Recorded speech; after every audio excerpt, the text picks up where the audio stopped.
Okay, I think I'll go ahead and get started so we stay on track. And as people come in, they can sort of hear the introduction here. Welcome back.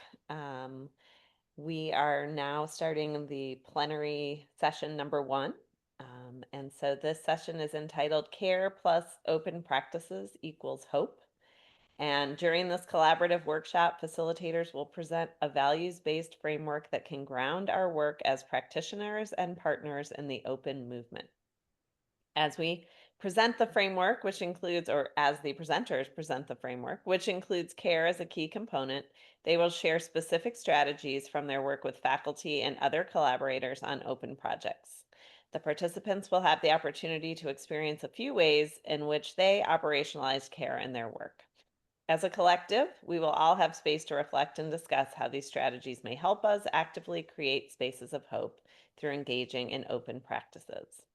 And as a brief introduction, our two presenters today, Elaine Kaye is an instructional designer at James Madison University Libraries. Her experience and interests focus on the intersection of instructional design, critical digital pedagogy, open pedagogy, and social justice. Elaine's work includes collaborating with faculty and other campus partners on creative projects through consultation and programming.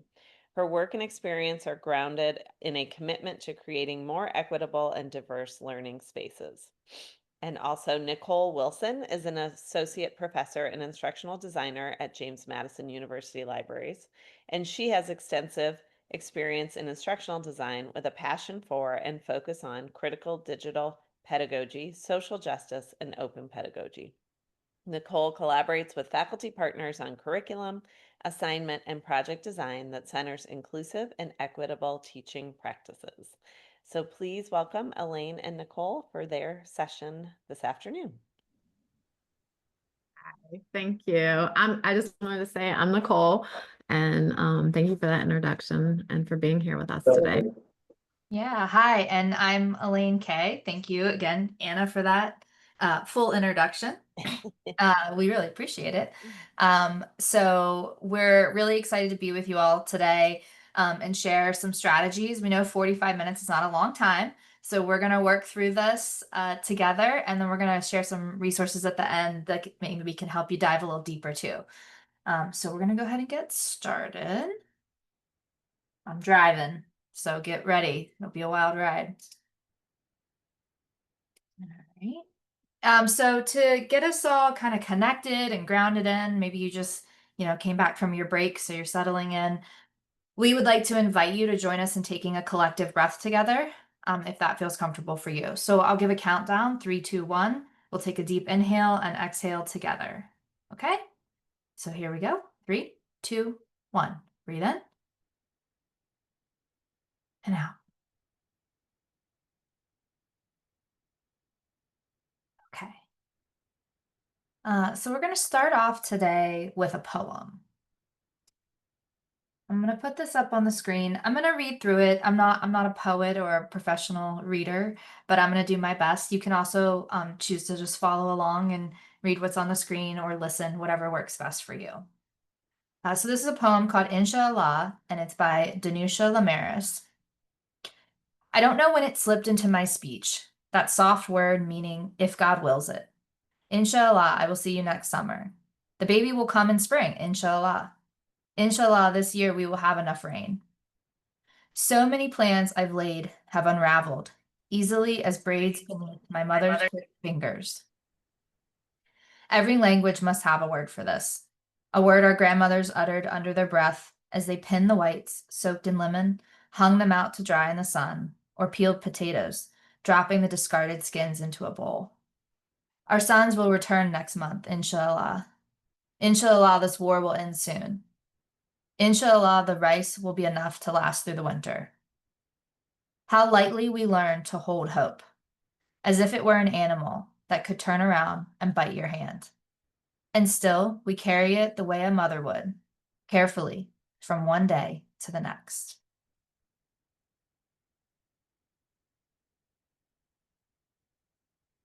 So we'd like you to take a moment, just reflect for yourself, just for a moment. What was that experience like, hearing about or reading about hope in this moment?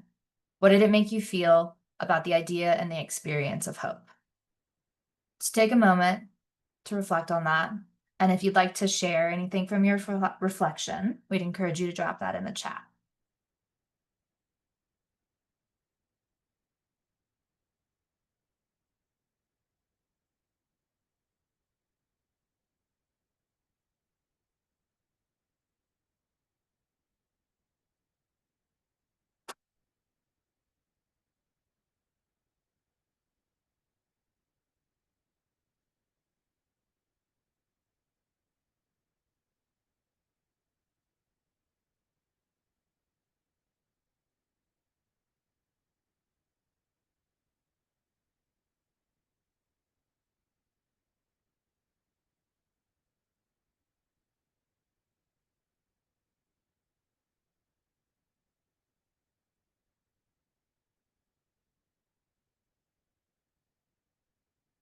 Give it another moment for you to think about how that felt. And if you want to share, drop it in the chat. But if you take a look there, I appreciate some folks sharing. Tied to things we yearn for, hope is something we practice. There's a fragility in the idea of hope and the feelings and experience of hope. We wanted to just really start our session, because we're going to be talking about strategies and things that are very tangible. We really wanted to start and ground in with the feeling and experience of hope, because it is that practice that we're going to talk about and carrying that. Thank you all for sharing. You can keep, if things are popping up for you, you can continue to drop it in the chat. But I'm going to move it to Nicole to keep us going. Thanks. It's hard to move forward after that whenever we're like experiencing and feeling that. Yeah. All right. So today, in our time together, you all will make progress towards exploring a values-based framework for engaging in open practices, experiencing strategies that support the work of open practices as the active practice of cultivating hope. I know someone in the chat said that hope is something that we do. Evolving strategies for operationalizing care and open work. So in order to make progress towards these objectives, our goal is to really focus on the intentionality and the work of carrying hope and what that can look like in open spaces. As the poem says in the last line, we carry hope the way a mother would, carefully from one day to the next. Carrying something implies effort and intentionality and gaining strength over time. And while the poem brings up imagery of an individual carrying hope, we know that this work can only be sustained in community and through collaboration. So many of the strategies that we'll share today will center on cultivating and caring for our communities.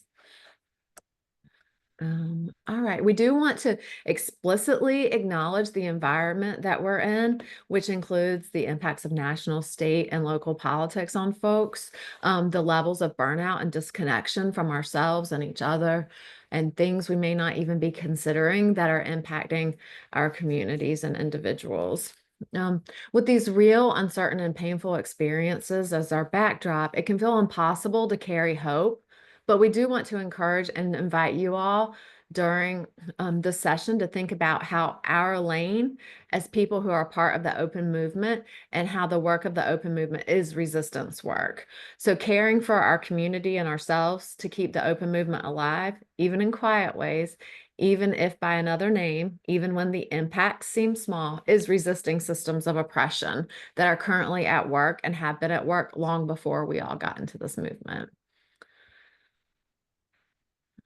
All right, thanks, Elaine.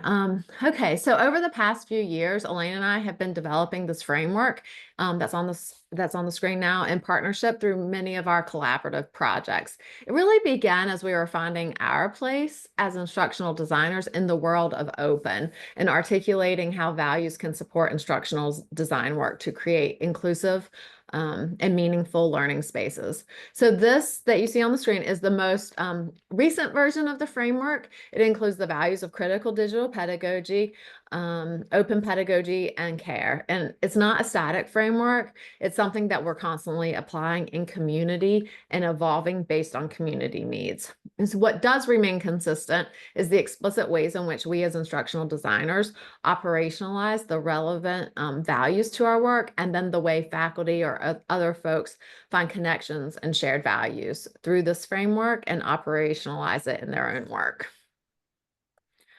We're going to share a few examples of open work that's grounded in the framework.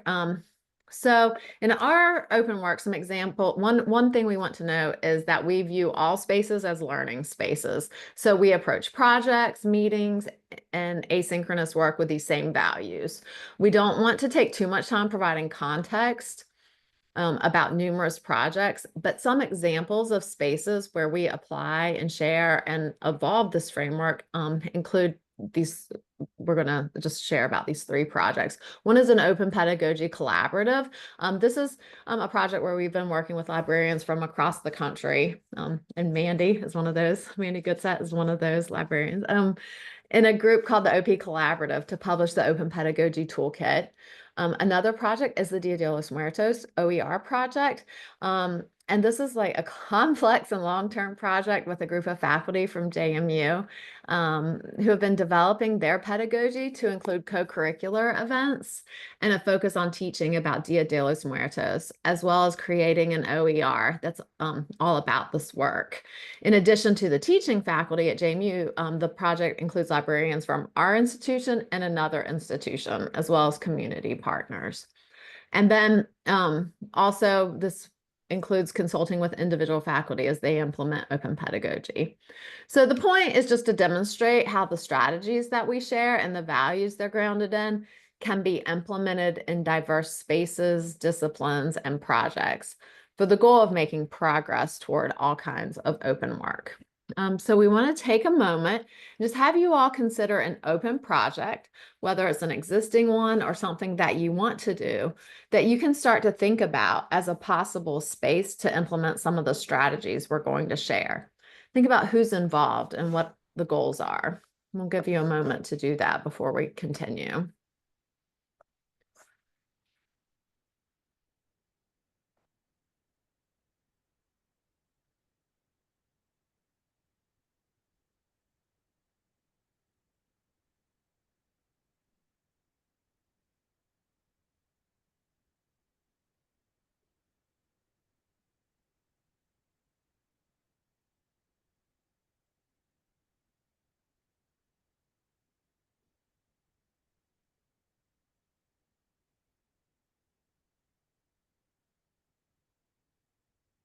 All right.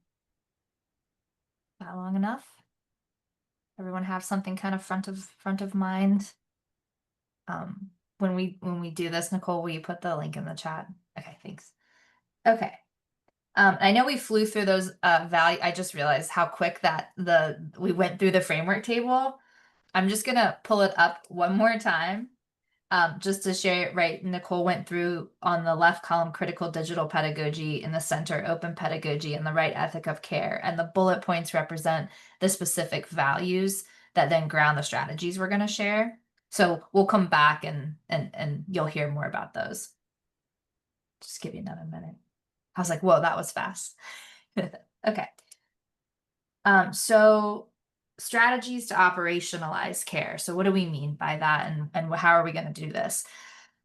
Before we share some specific strategies, we want to note some framing. I don't know if folks here are familiar with Adrienne Marie Brown's work around emergent strategy. I saw a head nod, so thank you. Thank you for that. But there's a lot in that work that's really amazing and helpful and generative. But one of the things that Adrienne reminds us is that small is all. And particularly when it comes to justice related work, it can be, disheartening when you don't feel like there's these big things happening, like Nicole mentioned, right? The impact may feel small, but small is all. It helps us move forward and hold on. It helps us hold on to the hope that we need. So while the strategies may seem small, they do have a profound impact. And we've seen that in our work. So we've created a handout that we want to offer you for during this session. It's a Google Doc link that you should be able to view. If you'd like to use it during the session, which we would encourage you to do, you can go ahead and download a copy for yourself or make a copy in Google or download it as a Word doc. So we're just going to give a minute to let you do that. So you have that up while we go through some strategies.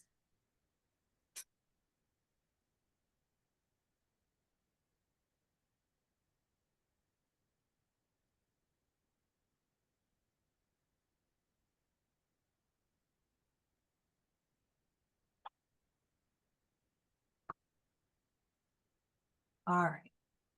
Hopefully you had a chance to get that link open, make a copy.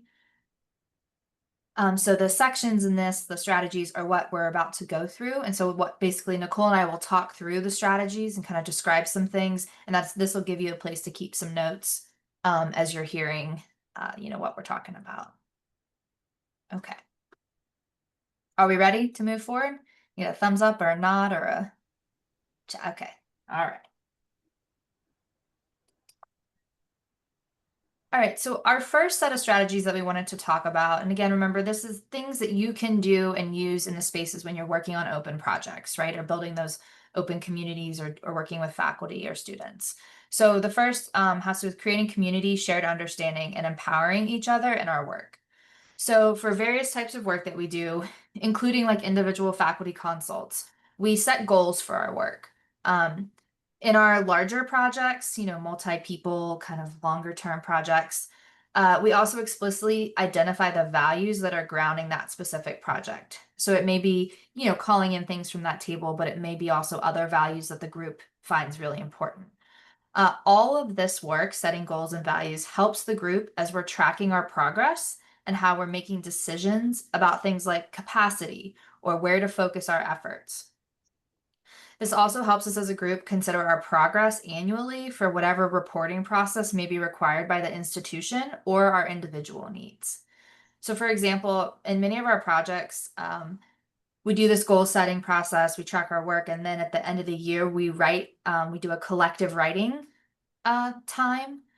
And this allows us to have a shared, agreed upon language that each person can use, regardless of whether they're faculty, staff, or anything in between, right? That each person can use for their own evaluation or CV or whatever it is. It helps us tell the story of the work. So after we've set our goals, then the group can identify how we want to accomplish the goals. And again, I know that sounds simple, but it's not always that simple.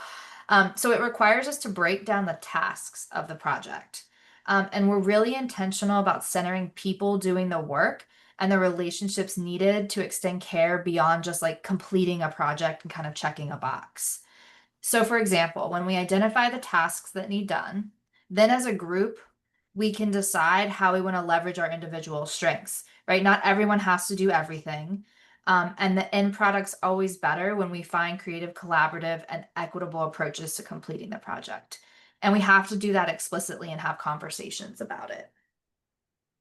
So those are the first kind of set of strategies for starting to create that community, building those goals, had shared reflective reporting, and leveraging individual strengths. All right. And if you all have questions and like want to put them in the chat, we're going to have some time for discussion and things. So, we can keep track of that too. All right. Did I move it too far? Nope. All right, Nicole, I think this is you. Thanks. All right. So another strategy is how we think about our meetings. So when we come together as a group for meetings, we're explicit about how we shape the time together. For most groups, we need time to do our work, make decisions, have conversations about how to make progress on our goals, etc. So the meetings are working meetings.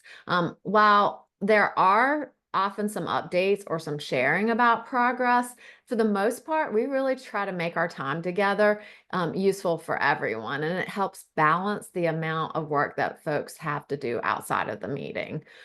So some of the specific strategies that we use to support our working meetings are shared and collective agendas. So Elaine and I, we have like a common structure with our agendas, and these are running documents. We use Google Docs. You can use other options. So every group has their own way of sharing the note-taking responsibilities, but everyone contributes and reviews notes in the meetings. Elaine and I typically create the agendas and share them out ahead of time with the people on the project or in the group. Other folks then add to the agendas, and we all share power on the projects. Another strategy that we use in our meetings is to use the circle process or a modified circle process. We use this when we're brainstorming for discussions and decision making. It's a facilitation tool that helps all folks have an opportunity to share during our meetings. And then, depending on the group and the content, we may include. Oh, Nicole, you just muted yourself. I don't know what. That was, wait, it just did it again. The co-host is muting me, it says. Not me though. I'm not touching it. Did you all hear about the circle process? Yeah, say depending on you're at depending on the group about individual reflection time. Okay. Um, so yeah, depending on the group and the content, we may include individual reflection time prior to some conversations. Okay, and we also include mindfulness practices. So we have a list of short recordings we pull from, as well as other strategies like the collective breath and the poem reading that we experienced today. So we begin all of our meetings with that welcoming and centering strategy. And it helps build in time for authentic personal connection, mindfulness, and to just center ourselves in that meeting. Before we get into topics, and to just kind of cleanse ourselves from what we just came from. So those are 3 strategies for meetings: the working meetings, the shared collective agendas, using the circle process, and beginning with mindfulness practices. Okay, Elaine, I think it's back to you. Okay, and so kind of the last chunk of strategies. So again, whenever we're on these open projects, this is how the work happens. We really think about deep collaboration as resistance. From a cultural and structural perspective, higher education is incredibly individualistic in how we're evaluated and how work often happens and how folks get siloed. You all, here probably have multitudes of experiences that could speak to that. But one strategy in resisting this is to build deep collaborative partnerships. And so Nicole and I often work together on projects and are really explicit in all of our everywheres, like why that's beneficial. So we work together to move groups forward. And you may not have someone, and we've been doing that for a long time. So you may not have someone right off the bat, like another librarian or another instructional designer, like who you could partner with, but who could you partner with? Because sometimes it can be a faculty member, who could help you lead a project or have strengths to co-lead a project. So thinking about who could be your partner. So we find that when we do this work together and we have kind of co-leadership or co-coordination, we could say, we have more diverse ideas, right? Because Nicole and I are different people and we bring different things. And it really helps us to center that value from the beginning, from the framework we shared, which is that, we're not defined by a singular voice. And so the partnerships also really allow us to center our humanity. So when we're working with folks, it's a caring way to do our work, because these projects, especially these open projects, are big and it's often too much work for one person. So we all really need each other. So our goal often is to organize. Organizing our groups in this way helps us to build trust. And then it also is a way for us to build our own skills that expand out beyond the project, which is something that we've seen when we're implementing these strategies in different groups. Like I work with a group of advisors on campus, completely unrelated to open ed, but using the same strategies, and that really starts to expand out into other spaces, right? They're like, oh, I can use that in my spaces. So it really expands out. So, hey, Nicole, should we Do you want to move? I feel like that was a lot, and there's some things in the chat. I don't know if we want to look at those because we're a little like a couple minutes ahead on time. We can, Let me just take a moment to let's just catch up on that. Someone was wondering if we have a link to the slides. Is that something you'd be willing to share at the end? Okay. Yeah, definitely. We can. I have them pulled up to share, so I'm not gonna go do that, but we can definitely put a view only link for sure in the chat. yeah, thanks, Mandy, for putting the link to the circle process. Yeah.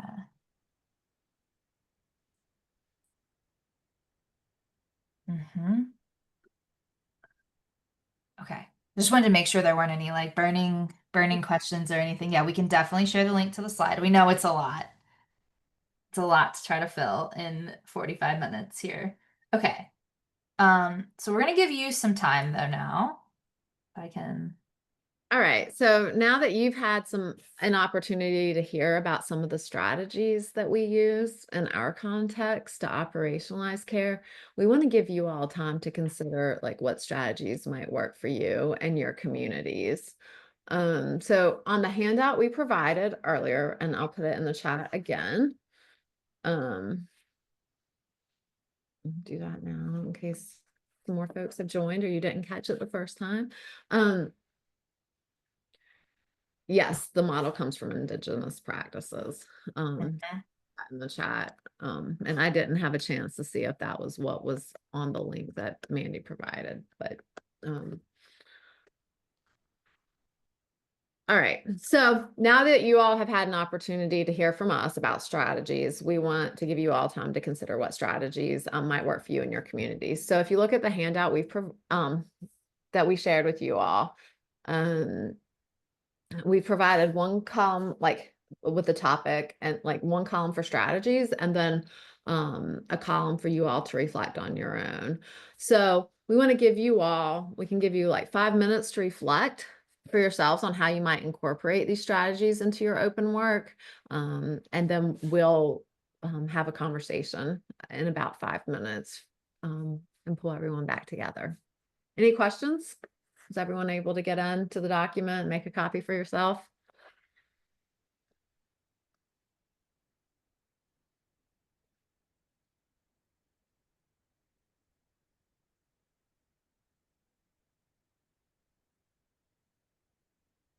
All right, so we'll give you all a few minutes to reflect and to do some brainstorming.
Do you all want a couple more minutes?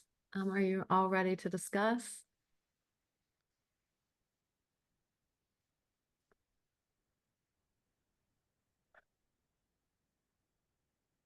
Okay, we'll give you the full 5 minutes.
Okay, so we want to have some space for all of us to discuss and hear from each other. So you can either share in the chat or you can come off mute to share. Like, what are you thinking about bringing into your open work to operationalize care?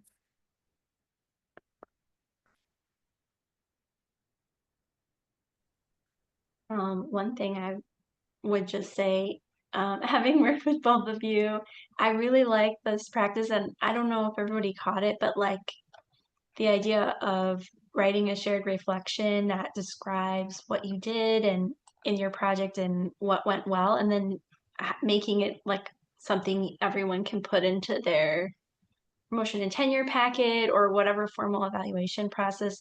That is so cool, and I never would have thought of that, but everyone on the project could benefit from putting that together. So I really like that idea. Elaine and I have tried over the years in some of our teams that we've been on, like, because, there's reorganizations that go on in the libraries, but we've tried to have like a collaborative CV on our teams. That didn't go that great, but we wanted to do that for projects like those, big projects we're all working on together. I'm just gonna pull this back up again too. And again, like that, so like Mandy, that strategy, again, like really gets to some of that like equity and responsibility to like community needs. And so we can start to see some of those like values and like how we're operationalizing them, right? Not being defined by a single voice again. And so that's like how we decide to use those things. So I'm just gonna pull that up while we talk. And we got something in the chat too, Nicole.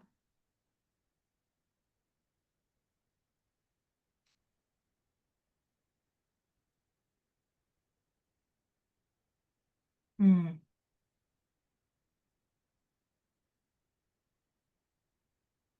One thing Heather wrote in the chat was that limited time in meetings might be a barrier too. And that's one thing that we found when we share the agenda ahead of time and we make it so that everybody can also add to it. Some folks might give more, explanation, or there are more things, like that they want feedback on or something like that. And that helps too. So that all voices are heard.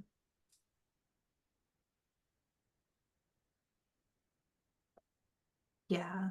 And the collective shared agendas is the thing that again seems simple, but we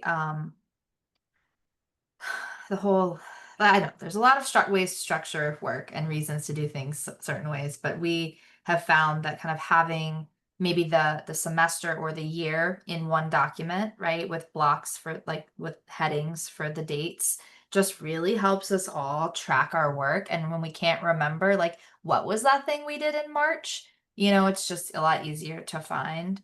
um I think there's a hand up too. Yeah. Go Go ahead. ahead. Just thinking about the reflection prompt that Mandy described. What we do at Rebus is every 2 weeks we reflect on what went well, what didn't go well, the weeds, like where did we get stuck and what helped us get unstuck, and then suggestions for improved collaboration. But we also employ a circle facilitation technique. So if I shared my what went well, Nicole, you might jump in after me and kind of offer that transition before sharing your observations for the week. And that's been good. And I'm loving Mandy's idea to take it further and add those things to a resume or a TNP letter, or just vocalize it. Yeah. I like that you say that about vocalizing it, because so much of this work is invisible, right? And so just really, really highlighting that and writing about it or talking about it. I'm just trying to read through things that are in the chat too.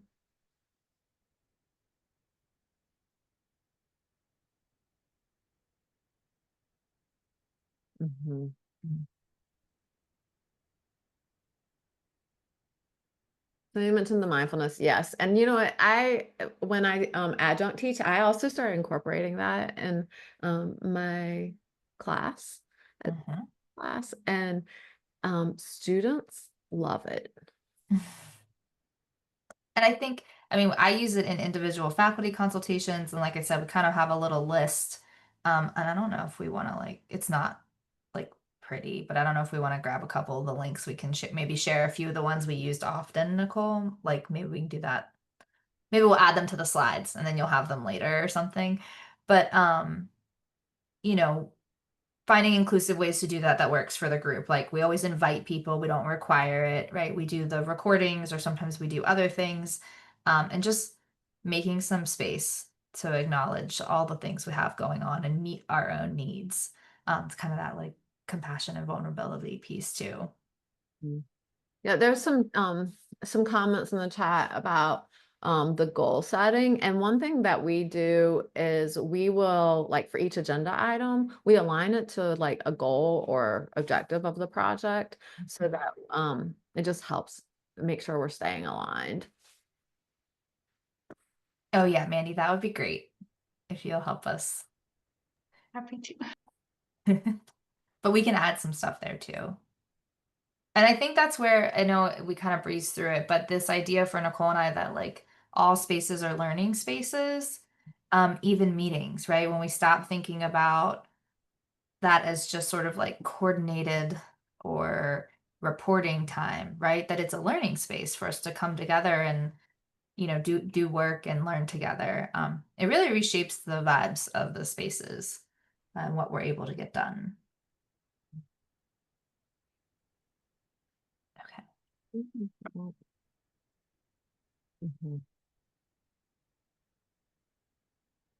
I don't know, I'm just reading through again to make sure. Yeah, making sure we haven't missed anything in the chat. I'm gonna go back to the prompt too. I don't want to dominate, but I feel like meetings can also be a good place to build relationships, like some of the other care things you had in your list that maybe maybe it's actually a really great place to do some of those things that make meetings can make meetings more worthwhile to create that connection. Yeah, absolutely. I mean, like if we're gonna take our time and come together, right? Like let's come together and like connect and be together. And it doesn't mean everybody has to be best friends. It doesn't mean you have to, we're not gonna have any, any unhealthy or toxic labels or expectations. But like if you're gonna come together, especially, and that's the thing about this open work and coming back to the open practices as hope is that what I've seen in my experience is that the goals and the work around open can be refreshing and can give people that connection and hope that they maybe aren't feeling in other spaces. And so it's a little bit of a respite sometimes, even when it's hard. And the trust is built in these groups, where folks like will start to like say what they need, or if they have to, things are on fire in other places in their life that, they might have to miss a meeting or two, but they can contribute through the shared agenda or give updates there, and also know that it's okay. And we're flexible and we adjust, right? We carry together.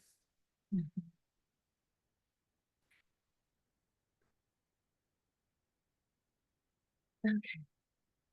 All right, you want to go to the next one?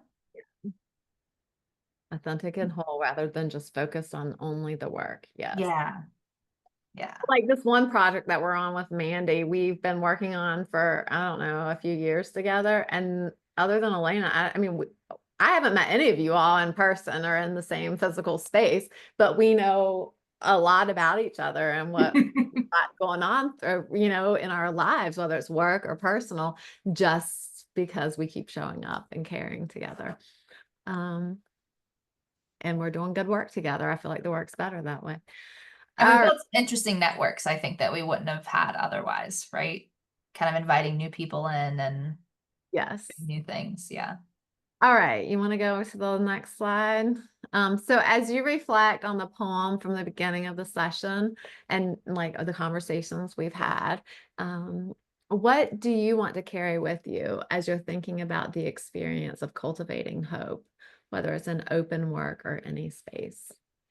You can share in the chat or come off mute and share.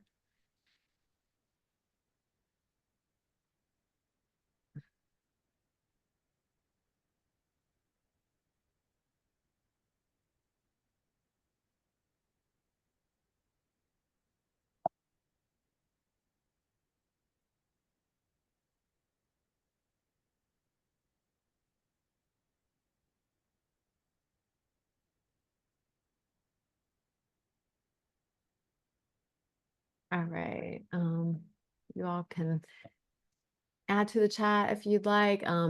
We just want to say how much we appreciate Mandy Goodset and the conference committee for inviting us to be with you all today. We want to remind you that cultivating hope is a restorative practice, and the strategies we've shared may seem small, but they can give us power back and help us carry hope into other spaces and continue to make space for healing. And I will turn it over to you, Elaine.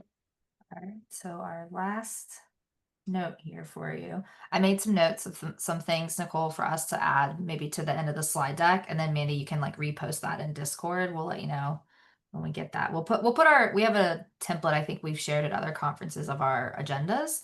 So we can share that too, maybe. And then the mindfulness. The last thing though, here's our contact info. Like if you have other questions or you just want to chat more about this. And then we also boldly made a link tree because that seemed like a fun thing to distract ourselves from other work. No, we have a link tree. It just has some more if you want to dive a little deeper in terms of the values framework and like how does that framework really get used with faculty and like what does it look like? Some of our conference presentations and book chapters and writing and things has different voices and other ways that you can see what that means and what that looks like in different spaces. But so yeah, that's everything we have for you. That was a quick 45 minutes, but we really appreciate all your engagement, and we're happy to answer any questions or, we don't want to keep you, but thank you all so much for being here today. Thank you for engaging.